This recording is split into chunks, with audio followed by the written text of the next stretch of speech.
কুকুরের কামড়ে আহত একই গ্রামের 20 থেকে 25 জন। গ্রাম জুড়ে কুকুরের আতঙ্ক। এমনই ঘটনা সামনে এসেছে মালদা মানিকচক থানা ধরমপুর অঞ্চলে শ্যামসুন্দরী টোলা এলাকায়। মানুষের পাশাপাশি এলাকার গবাদি পশুকেও কুকুরের আক্রমণ। কুকুরের হামলায় কারো চিকিৎসা চলছে হাসপাতালে, তো কেউ আবার বাড়ি ফিরে এসেছে।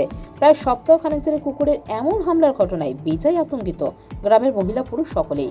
অবশেষে সোমবার ওই কুকুরের মৃতদেহ রাস্তার পাশে পড়ে থাকতে দেখে স্বস্তি মিলেছে গ্রামবাসীদের। স্থানীয় বাসিন্দারা জানাচ্ছেন, একটি কুকুর পাগল হয়ে যাওয়ার কারণে গত সপ্তাহখানেক ধরে গ্রামের মানুষকে অতিষ্ঠ করে রেখেছিল। একের পর এক মহিলা পুরুষের ওপর এই কুকুর হামলা করছিল। কুকুরের কামড়ে গ্রামের 20 থেকে 25 জন আহত হয়েছে। কেউ হাসপাতালে চিকিৎসাধীন আছে, কেউ আবার চিকিৎসা করিয়ে বাড়ি ফিরে এসেছে। একাধিক গরু ছাগলের ওপরেও কুকুরটি হামলা চালিয়ে যাচ্ছিল। বাচ্চাদের বাড়ির বাইরে বের করা অসম্ভব হয়েছিল। এমতাবস্থায় মানুষ আতঙ্কের মধ্যে ছিল এই পাগল কুকুরকে কেন্দ্র করে। অবশেষে কুকুরটির মৃত্যু হয়েছে।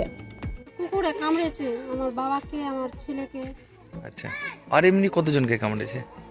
অনেকজনকে কামড়েছে, বলতে পারছি না আমি সঠিক করে। আচ্ছা, কোন গ্রাম এটা? ধরমপুর শ্যামসুন্দর টোলা। আচ্ছা, হঠাৎ করে এমনি কামড়ে নিল কুকুর? কুকুরটা পাগল হয়ে গেছে। আচ্ছা, তারপরে সবাইকে কামড়ে কামড়ে বাড়াচ্ছে। কার ছাগলকে কামড়াচ্ছে, কার গরুকে কামড়াচ্ছে, কার ছেলেকে কামড়াচ্ছে, কারো বাবাকে কামড়াচ্ছে, আরো কারো হাত কামড়াচ্ছে। যেখানে পাচ্ছে সেখানে কামড়াচ্ছে। আপনার বাড়ি কাকে কাকে কামড়েছে? আমার ছেলেকে আর আমার বাবাকে। আচ্ছা, এখন কোথায় ওরা? আর হসপিটালে আছে এখন, মানিকচক হসপিটালে। আচ্ছা, ভয়ে আছেন? হ্যাঁ। কেন? কুকুরে কামড়েছে, কি হবে না হবে ওই জন্য হসপিটালে পাঠিয়েছি আমি।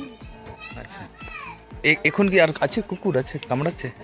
এখন বলতে পারছি না কুকুর কোথায় গেছে না গেছে, আচ্ছা, দেখতে পাওয়া যাচ্ছে না। আমাদের গ্রামে কুকুর একটা পাগলের মতো ঘুরে বেড়াচ্ছিল। যখন যাকে পাচ্ছে তাকে কামড়ে নিচ্ছে। এখানে কারো পায়ে কামড়াচ্ছে, কারো হাতে কামড়াচ্ছে, কারো এরকম কোনো গরু মুখ টুক ধরছে, গলা ধরে কামড়ে নিচ্ছে। কুকুরটা কী কারণে পাগল হয়েছে তা জানি না, কিন্তু মানুষকে বিশাল ক্ষতগ্রস্ত করে দিচ্ছে। কদিন ধরে এইভাবে হলো? এটা প্রায় 6-7 দিন থেকে চলছে এরকম। অতিষ্ঠ হয়েছিল সব? হ্যাঁ, অনেক কেউ ক্ষতগ্রস্ত হয়েছিল। এবার তারা ফের মেডিকেল কলেজে কেউ কেউ ভর্তি আছে, কেউ আবার মানিকচক হসপিটালে দেখে ওরা বলছে যে এমনি ভালো হয়ে যাবে। এবার ইঞ্জেকশন তাদের তো লাগে, সেই ইঞ্জেকশনগুলো চলছে। আচ্ছা, কতজনকে এরকম কামড়েছে? প্রায় 20-25 জনের মতো মানুষজনকে এরকম ক্ষতবিক্ষস্ত। কোন এলাকা এটা? এটা ধরমপুর শ্যামসুন্দর টোলা এলাকা। আচ্ছা, আপনারা জানিয়েছিলেন পুলিশ? আমরা এরকমই মৌখিকভাবে জানিয়েছিলাম যে আমাদের এলাকায় এরকম একটা পাগল কুকুর ঘুরে বেড়াচ্ছে। ওরা বলছে ঠিক আছে, আমরা ব্যবস্থা নেব। এইভাবে চলেছে। ব্যবস্থা কি নেওয়া হলো? না, এবার দেখছি যে কি ব্যবস্থা তো কিছু এরকম চলছে, এখন তো কোনো হয়নি। এখন কুকুর কোথায়? আমরা সকালবেলা শুনলাম যে কি কুকুরটা নাকি একজনের বাড়ির পাশে বাঁশবাগানে মরে পড়ে আছে। তো আমি গিয়েছিলাম ওখানে দেখতে। আচ্ছা, তো দেখছি যে সত্যিকারে মরে পড়ে রয়েছে। কিভাবে মারা গেল? মারার কারণটা তো কেউ বলতে পারছে না যে কিভাবে মারা গেল। আচ্ছা, আমরা দেখলাম যে ওখানে মরে পড়ে রয়েছে। আমি এই মিডিয়াকে খবর দিয়েছিলাম, আমার গ্রামের একজন ও এসে আমাকে জানাবেন পুলিশকে?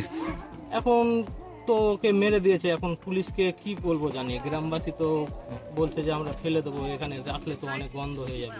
এটাই। Bureau news, Bangla Times.